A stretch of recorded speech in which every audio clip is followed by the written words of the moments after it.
केशव नगर राज्य की राजकुमारी चंद्रलेखा अपनी 2 सखियों के साथ घने जंगल के एक वृक्ष के नीचे खड़ी हुई सामने का मनमोहक दृश्य निहार रही थी। तभी राजकुमारी की एक सखी राजकुमारी से बोली, राजकुमारी, ये जंगल कितना सुंदर है ना? तुमने सही कहा। और वो देखो, सामने बह रहा झरना कितना सुंदर लग रहा है। सही कहा राजकुमारी चंद्रलेखा।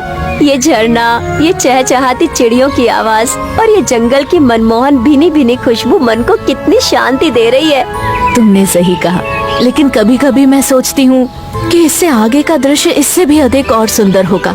क्यों ना हम इस जंगल के थोड़ा और आगे चलें? ये सुनकर राजकुमारी की पहली सखी चौंकती हुई बोली, राजकुमारी, आप अच्छी तरह से जानती हैं कि इससे आगे जाना मना है। कहते हैं कि अगर ये जंगल मन को शांति देता है और देखने में जितना सुंदर लगता है, ये उतना ही रहस्य से भरा हुआ है।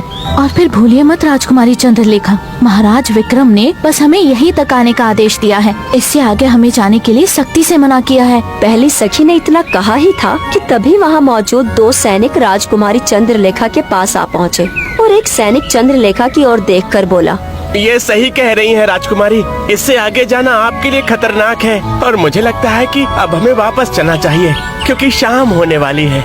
मगर राजकुमारी चंद्रलेखा ने सैनिकों की कोई बात नहीं सुनी। उसके मन में हमेशा से उससे आगे जाने की उत्सुकता बनी रहती थी।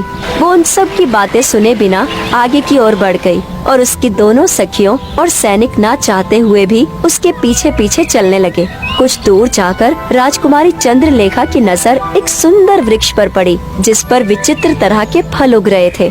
क्या तुमने उस पेड़ को देखा? उस पेड़ में से कितने सुंदर दिखने वाले फल उग रहे हैं और कितने विचित्र भी हैं। राजकुमारी चंद्रलेखा, उस वृक्ष के बारे में अजीबोगरीब मान्यताएं प्रचलित हैं। कहते हैं कि इस वृक्ष में एक राक्षस का वास है। और वैसे भी केशव नगर के वासी इस स्थान पर नहीं आते, और जो गलती से आ भी जाते हैं तो वो उस वृक्ष से बहुत दूर रहते हैं। लेकिन मुझे उस पेड़ पर लटक रहे उस विचित्र दिखने वाले फल को तोड़ना है। मैं उसका स्वाद चखना चाहती हूँ। इतना कहकर राजकुमारी चंद्रलेखा बड़ी ही तेजी से उस वृक्ष की ओर बढ़ गई और उस पेड़ से उग रहे एक विचित्र फल को तोड़ लिया। मगर फल को तोड़ते ही राजकुमारी चंद्रलेखा बेहोश होकर गिर पड़ी। राजकुमारी के बेहोश होते ही उसकी दोनों सखियां और सैनिक बुरी तरह से घबरा गए। ये क्या हुआ? अब हम महाराज को क्या जवाब देंगे? जवाब क्या देंगे? उनसे यही कहेंगे कि हमने राजकुमारी चंद्रलेखा को बहुत समझाया, परंतु वो नहीं मानी। और वैसे भी महल के सारे लोग जानते हैं कि राजकुमारी चंद्रलेखा कितनी जिद्दी है। चलो जल्दी से राजकुमारी चंद्रलेखा को महल वापस ले चलते हैं। कुछ ही देर में राजकुमारी चंद्रलेखा अपने कक्ष में बेहोश लेटी हुई थी और वो दोनों सैनिक और राजकुमारी चंद्रलेखा की दोनों सखियां राजा विक्रम के सामने नीची नजर किए हुए खड़ी हुई थी। मैंने तुम चारों को चंद्रलेखा की सुरक्षा करने के लिए जंगल में भेजा था। आखिर तुम सबसे ये चूक हुई कैसे? महाराज, हमने राजकुमारी चंद्रलेखा को बहुत समझाया, लेकिन राजकुमारी चंद्रलेखा ने हमारी बात नहीं सुनी।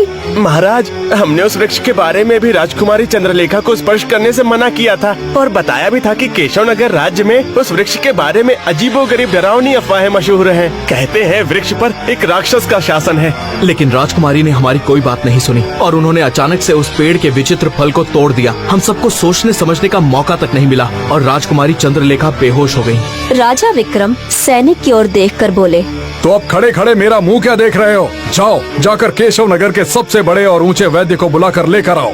कुछ ही देर में केशव नगर राज्य का सबसे बड़ा वैद्य राजकुमारी चंद्रलेखा की कलाई पकड़कर उसे देख रहा था। कुछ देर बाद वो नजर नीची करते हुए राजा विक्रम से बोला, महाराज, राजकुमारी चंद्रलेखा क्यों बेहोश हुई? इसका कोई कारण समझ में नहीं आ रहा। क्या कहना चाहते हो? यही कि जिस बीमारी का कोई कारण मुझे समझ में नहीं आ रहा, तो उस बीमारी को मैं ठीक कैसे कर सकता हूँ? तो यहाँ पर क्यों बैठे हो? निकल जाओ। इतना कहकर राजा विक्रम क्रोधित होते हुए राजकुमारी चंद्रलेखा के कक्ष से बाहर टहलने लगे। तभी राजा विक्रम की पत्नी रानी रुक्मणी वहाँ आ पहुँची और राजा विक्रम से बोली, इसमें उस बेचारे वैद्य का क्या कसूर? आपको राजकुमारी सुलेखा को जंगल में टहलने के लिए भेजना ही नहीं चाहिए था।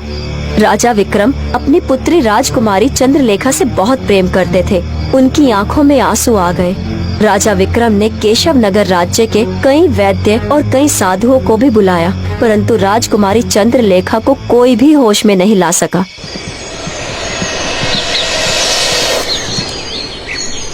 राजा विक्रम की चिंता दिन ब दिन बढ़ती जा रही थी। एक दिन राजा विक्रम महल के बगीचे में चिंतित अवस्था में बैठे हुए थे। तभी वहाँ पर एक साधु आ पहुँचा और राजा विक्रम की ओर देखकर बोला, इस तरह उदास और चिंता में बैठकर आपकी पुत्री सही नहीं हो जाएगी महाराज। ये सुनकर राजा विक्रम चौंक कर साधु महाराज को देखते हुए बोले, कौन हो तुम? मैं एक साधु हूँ, मुझे